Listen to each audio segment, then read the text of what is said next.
Famous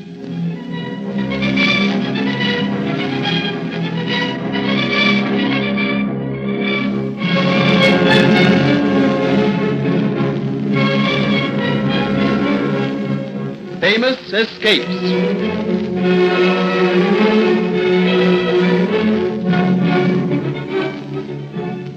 For more than 4 years, civil war raged between the northern and southern factions of the United States of America. After early reverses, the northern states gradually got the upper hand, and by April of the year 1865, the Confederate armies were beaten to their knees. The story of Harvey Jones begins in the camp of an isolated detachment of Confederate cavalry.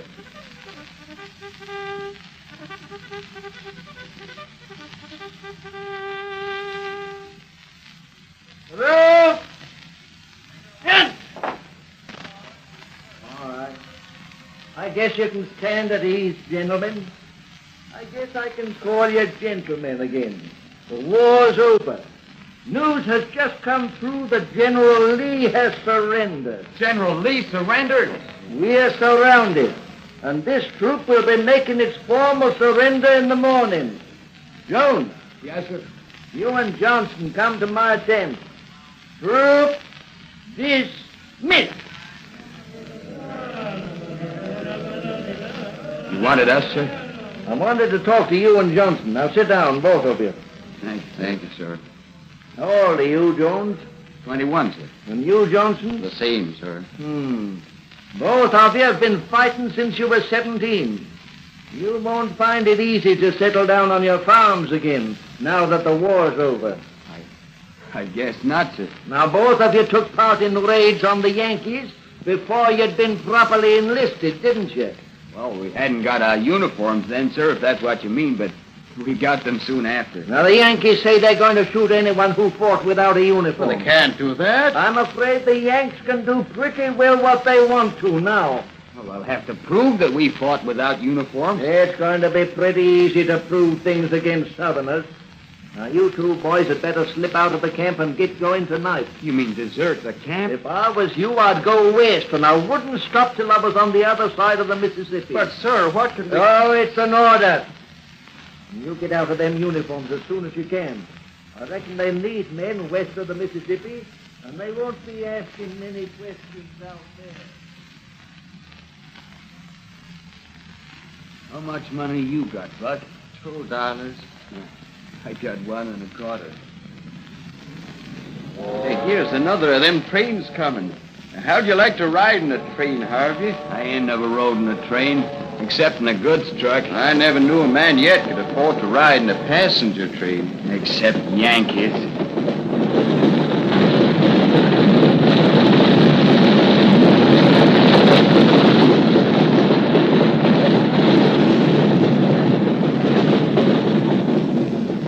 They tell me these here trains carries quite a bit of money sometimes. Yeah. Buck, I've had enough of this. We're gonna grab a piece of that money for ourselves. You mean steal it, Harvey? Well, you've never minded lifting a few head of cattle. Oh, that's different. How's it different? It all belongs to Yankees, and by rights it should be ours. Buck, we're gonna get a few of the boys together and hold up one of them trains. And if we don't get some dough out of these Yankees... Extra! New York Times, bandits hold up Transcontinental Express, vanished with $30,000, Pinkerton's men on trail. Extra!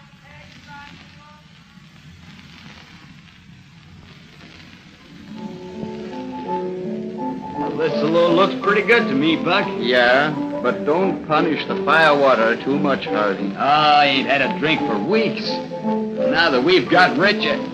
Hey, set 'em up, bartender. Here you are, strangers. Thanks, Bart. Well, here's mud in your eye, Buck. Well, by the holy jumping Moses, if it ain't Lil. Lil, old pal. Harvey Jones. Say, what are you doing here? Oh, just mooching round.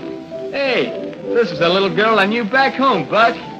Lil, I want you to meet my friend, Buck Johnson. Ah, howdy, Buck. Howdy, ma'am. I guess I'll go look at my horse if you'll excuse me. kind of shy, your friend, ain't he? Well, come on. Let's go and sit down. Sure. Hey, Lil, what are you doing in this joint? You're kind of different from what you used to be. Well, you don't think a girl drifts west from Missouri without changing, do you? And you. It's 10 years since you went to that war, Harvey. Yeah. You know, one time when we were kids together, I used to think we might kind of settle down together in a little farm, but now... Listen, I'm heading for California. How's about coming along? This is mighty sudden, Mr. Jones. Oh, I mean get hitched up proper and all. What? Yeah. I guess both of us have done things we'd rather not, if that's what you're thinking about. Harvey, it's mighty nice of you, but... Well, it just wouldn't work. Say, stranger, what's the big idea? Who's this, Lil? Oh, it's just a man I know. Pete McCluskey. Yeah. And I want to know what you're doing with my gal. This ain't your girl. She's gonna marry me. What? Listen, fellas, here's a good joke. This stranger says he's going to marry Miss Rory Little. Hey, listen. Nobody talks like that about my wife. Wife? Come on, stranger. Okay, cop this. You shouldn't have hit him, Harvey. He's the quickest man on the draw in this town. He'll kill you. I reckon if any killing's done in this saloon, I'll be the man that does it. You got that, all you fellas? Look out, Harvey! Draw, stranger. Harvey, you've killed him. Get him, boys. Shut up. Don't no one get excited. Keep preaching, all of you. I'm kind of nervous. And these guns of mine is awful hair triggers. Don't jump, Harvey. There's a cliff outside that window. Well, I guess that saves us a whole lot of trouble. Oh, he's killed him. He's mighty tough if he ain't dead after jumping over a 30-foot cliff. Well, boys, he'll be waiting for us at the foot of that drop. Reckon we'd better go and pick him up. Please, Jake, can't I see him? Just for a few minutes. I guess you're kind of sweet on that fellow, eh? Too bad he's got to have his neck stretched tomorrow. Please, Jake. All right. Wait till I get Jeff to open the door. Hey, Jeff. Open up, Jeff. What is it, Jake? Lady to see Harvey Jones. All right. This way, Little. There's your fancy man on the other side of them bars. Harvey. Oh, Lil, I'm right glad to see you. Harvey, they've got no right to hang you. You only shot him in self-defense. Listen, Jake, be a good guy. Let me talk to this lady alone, will you? All right, Jones. Lil, what's the layout of this jail? Tell me, quick. Well, this corridor... I know this corridor. There's always 2 guards on watch, except when one of them goes to dinner. And there's the door at the end. Yeah, I think there's always someone on the other side of that. Yeah, I've seen him looking through the peephole. Hey, what's on the other side of that? They blindfolded me when they brought me in here. Well, there's a staircase that comes out near the back door. Where are the stables? Just outside of the back door. That's all I wanted to know. I tried to smuggle you in a file to cut the bars, but they searched me. Well, if I get out, does that marrying business still hold good? There's nothing in the world I want to do more than marry you, Harvey. Right. I hear there's a place in California where a man can settle down and they don't ask him no questions. Now, we're riding west. Listen, is there a place about 2 miles out of town you can meet me? Yeah, there's a bald-faced rock on the western trail. Then get the 3 best horses you can lay your hands on. Food, a couple of guns, and a rifle. Yeah. Go straight out there and wait for me. But how can you get out of here? They've been giving me a broom to sweep out myself. Last week, I took the wire binding off my broom and told Jake the broom was falling to pieces. Yeah, but what good is a piece of wire to you? I made a lasso out of it. Now, Lil, I gotta get out of here in the next half hour before that other guard comes back for his dinner. So you get those things and ride out to the rock lickety-split. All right, Harvey. Did they give Buck a good funeral? Sure. Even the sheriff said he deserved to be buried proper after the way he tried to rescue you. Well, Lil, time's up. Okay. Goodbye, Harvey. Goodbye, Lil. Say, come here a minute, Jake. Oh, what is it? I got something I want to show you. All right. Keep guard other side of the door, Jeff. All right, Jake. Well, what is it, Harvey? Remember, if there's any funny business, I'll let you have it right away. Oh, I know when I'm beat, Jake. Well, this is what it is. You've been pretty good to me. Oh, that's all right. I reckon you shot McCluskey in self-defense. You heard about the train I robbed? Why, sure. Listen, I hid $5,000 of it near Boulder City. You did, eh? All I want you to promise is that you'll give half of it to Lil. Sure. But how do I know where to find it? Well, you ride about 12 miles out of Boulder City on the Southern Trail. Then you come to a big red rock about 12 feet high, see? Then you... Hey, have you got a pencil and a piece of paper? Yeah. Here, up. Thanks.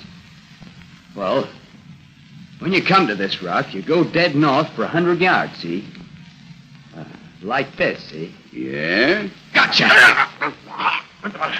Loose that boy, you're killing me. Drop your keys inside the cellar or I'll cut your head off. Yes. Now, don't move. That's better. Now we'll have your gun. He let me loose of this wire. Well, just use it to tie you to the bars, Jake. There we are. Now, remember, I'll shoot if there's one false move. Yeah. Now, listen. Wait till I get down to the end of the passage. Then when I wave to you, call Jeff in here. Yeah. Hey, Jeff, come in here, will you? What is it? I thought I heard a noise. Stick 'em up, Jeff. What? Keep reaching. I'll walk down the stairs in front of me. Yeah. And lead the way to the stables. All right, get going. Here's the stables. Yeah. That Pinto bronc will do me. Hold out your hands, Jeff. Yeah. Yeah. I reckon that'll hold you.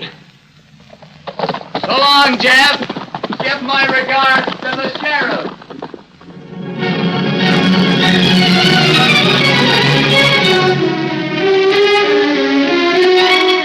Harvey Jones and Lil got clean away and were never recaptured. Whether they did indeed settle down and lead honest lives is a matter about which I know as little as you.